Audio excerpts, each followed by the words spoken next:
ప్రార్థనను నిర్లక్ష్యం చేస్తే నెంబర్ వన్ అపవాదికి మనం ప్రవేశం ఇచ్చినట్టే. ఇస్సాకు దినాలలో ఫిలిస్తీన్లు బావిని పూర్తి చేశారు, ఆ బావిని త్రవ్వాడు. అదే గనక ఆ బావి చుట్టూ బలమైన కంచి ఉంటే అపవాది వచ్చి పొడచలేడు. సో ప్రార్థన కంచి ఉన్నప్పుడు నీ బావిని, నీ హృదయాన్ని, నీ జీవితాన్ని ఎవరు మన్నుతో, ఫిలిస్తీన్లు మన్ను వేసి పూడ్చారంట, మట్టి వేసి మన్ను లోక సంబంధం విషయాలతో పూర్తి చేశాడు. సో నెంబర్ 1, ప్రార్థన నిర్లక్ష్యం చేస్తే అపవాదికి ప్రవేశిస్తాం, అపవాది నీ జీవితాన్ని మన్నుతో పూర్తి చేస్తాడు. నెంబర్ 2, ప్రార్థన నిర్లక్ష్యం చేస్తే సంసోనికి దేవుడు ఎంతో బలం ఇచ్చాడు.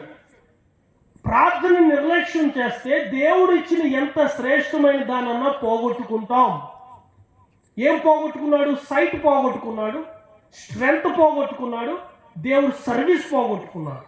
మూడు ప్రార్థన నిర్లక్ష్యం చేస్తే దావీదు ప్రార్థన నిర్లక్ష్యం చేశాడు.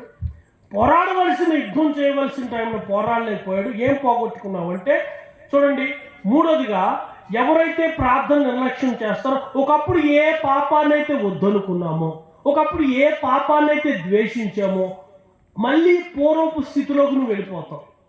నువ్వు ఏది కక్కావో మళ్ళీ దాని వెనకాలకి వెళ్ళే ఒక స్థితిలోకి వెళ్ళిపోతాం ప్రార్థన నిర్లక్ష్యం చేస్తే. ఒకప్పుడు బాగా ప్రకాశించి, ఒకప్పుడు బాగా పరిశుద్ధంగా ఉన్నావు, ప్రార్థన నిర్లక్ష్యం చేసినప్పుడు ఒకప్పుడు ఏది విడిచిపెట్టామో మళ్ళీ దాని వైపు అట్రాక్ట్ అయిపోతాం. హల్లెలూయా. సో ప్రార్థన నిర్లక్ష్యం చేస్తే 1, అపవాదికి ప్రవేశం, 2, దేవుడిచ్చిన శ్రేష్టమైన పోగొట్టుకుంటాం, 3, మళ్ళీ నీ పూర్వపు పాపంలోకి మనం పడిపోతాం. సో ప్రార్థన జీవితాన్ని మనం కట్టుకుందాం, ప్రార్థన పరులుగా మారుదాం. హల్లెలూయా.